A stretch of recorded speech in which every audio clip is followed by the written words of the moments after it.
joy of the hunt. Get your tail in gear. There's hunting to do.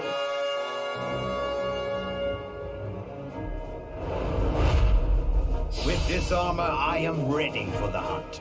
And for glory!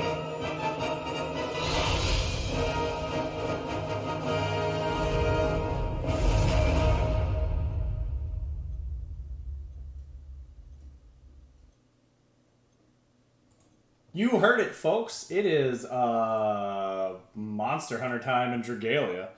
It's your favorite baby boy, Spudicus, from your favorite Fort Misery. We're going to be going over the units and the expected banner for Monster Hunter for the next update of Dragalia Lost. This video should be going up early evening on the 28th, which means we will start seeing the banner, depending on where your time zone is, update. So anywhere from, 10 p.m. to 1 a.m. So pretty sweet overall. I'm a huge Monster Hunter narc, so this is my bread and butter. I'm all about this stuff. As you can see in the outlay, we've got a little bit of the art at the top left. The event is called Primal Crisis. You get a free Rathalos. The curious thing is you see Cerise and Prince Yuden in different armor than normal, along with the Berserker and Vanessa you can pull on. So people are very curious to see what the second half of this banner brings. As of the banner info release, we know we are getting Fatalis, which is considered power-wise one of the strongest Elder Dragons in the Monster Hunter lore. In Dragalia lore, I don't know where he lines up. You got a dude that can move time, so I don't know. Something else we can talk about. So, the event kicks off. You've got a summoning. You will get a free Rathalos. That is guaranteed. It looks like you are also going to get a 5-star Elemental Red Sword. Not sure if that is going to be upgradable or if you can unbind it later on. I don't know what level they're going to give it to you. But it's highly rumored that you're just going to get a straight up usable 5-star weapon, which seems okay, especially for people that are just starting out now, like me, who really need the gear. So first up, Hunter Berserker. He's wearing Rathalos armor, which is sort of the theme of Monster Hunter. You kill a bunch of monsters and you wear their teeth and skins. This is level 80 with all of his monoboards up, monocircles done. Regular fire sword user. He's got a decent bit of might. HP is pretty middle of the board. Strength is okay. His skills are usable. So his Moonbreaker it deals everything to everybody ahead of him, and it reduces their defense by 5. It apparently does not stack. So if you farm out the ability, it doesn't do more than 5% of their defense ever. His second ability is increase the damage of the user's next 4 strike by 80%. This damage will also not stack. This is to prevent real hard gaming of the same abilities, especially through multiple units. It's pretty strong. I don't know specifically what niche he will fit in. He is a good replacement. He's a good fill-in for the Prince if you don't have him unlocked yet, at least fully. Dragon Haste is Dragon fill rate by 15%, benefits your whole team, not bad. Depends on where your team goes. Your Greatsword Expertise is you do a 4-strike and it increases 4-strike damage by 30%. So it has 3 charge levels and it deals 20% increased damage to an enemy in a break state. So you do 50% to something in break. You are also immune to knockback while you are charging that ability, which is pretty good. It has 100% sleep res, reduced defense devastator 20%. So anytime you reduce an enemy's defense, you deal your crit rate goes up by 20% against that enemy, that seems fine. I don't know if he's going to be better or worse than a lot of red units because you've got a lot of red daggers and a lot of red swords that tend to just be really good blitzy DPS. Then we go to Hunter Vanessa. This is where things will get interesting. She is wearing Kirin gear, and she is a light hunter, lightning more specific. Pretty middle of the road stat. She's not too bad. Her strength's good, her HP's good, especially for, I guess, lance users tend to have a little more meat on their bones, so this is kind of unsurprising. Getting into the skills. Her corkscrew jab is light damage to enemies directly ahead, inflicts paralysis. It's standard light stuff. This is the curious one. This is a very fun ability, along with one a little later. So her secondary ability is Enraged Guard. So it activates, you get it for 3 seconds. While it's active, you are also immunity, you have knockback immunity, which means you just can't get bounced anywhere.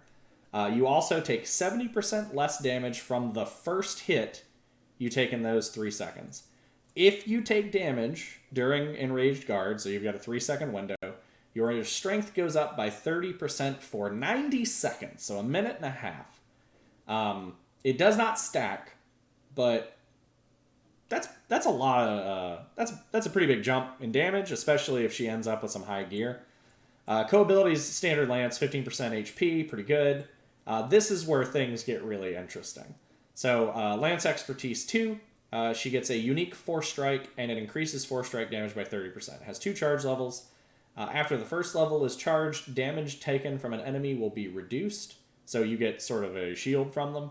And the user will initiate a counterattack when damaged by certain enemy attacks. So that means you just pop them back on occasion when you get hit, which is... that seems okay. I guess it depends on what her ceiling for damage ends up being, but it seems okay. Once the Force Strike is fully charged, it will reduce enemy defense by 5% for 15 seconds. This will not stack. That's kind of where you see a little more going into it, especially if she just keeps doing more damage. She has 100% curse res, seems fine. And then she also has reduced defense devastator 20%. So if she sunders defense, she just has a 20% crit rate against that thing. So I don't know. Gear-wise, she could be built a little critty. She could also be built a little tanky. Both of these units could be built a little tanky. And they both have pretty niche uses against specific things. And then let's go to the thing that has everybody weirded out. We are getting a crossover dragon in Fatalis. He is a shadow dragon. Pretty standard stats for a big old beefy boy. That art's so cool, though. So Dark Explosion deals shadow damage to an enemy in line. That's fine. This is where things get a little crazy. So Strength and Ending Shapeshift equals Curse 2. So it increases the strength of the user by 50%. When it shapeshifts and then it phases out, it will be cursed for the rest of the quest, irrespective of their element. I do not know if 100% curse res gets around that, because I don't know if it supersedes it. It's unlikely that it does, so if you put it on somebody who's curse resistant, you're probably fine. And if it is attuned to a shadow, you get 30%. So if you have a big beefy shadow dude, that's 80% strength if you never shapeshift. Which seems okay, right? That seems like it's enough damage to really get through even without. I don't know how many glass cannon-y style shadow berserker kind of DPSs are, but that seems like a lot. So we are getting 2 stages to this banner. Let's scroll back up. So the first one ends on, I believe the second part happens on either February 3rd or February 4th. So it goes through like the end of January through February before we get a good chunk of February before we even get unveiled the new units, or the next set of units. So it'll go up. Give us a thought what you think. There's a lot of speculation that if they do another dragon in the second half, it'll probably be Kieran, because they're sticking to the original Monster Hunter Elder Dragons. And then the other 2 summonable units would be Ceris and Prince Yuden. So if that's what you think, give us a holler. If you want to see more Monster Hunter, give us a holler. I got Iceborne. I just don't really stream it too much. Keep up to date. I am going to be starting a couple of Arknights videos just because it was requested. And as soon as 7 Deadly Sins gets announced, we're going deep on that.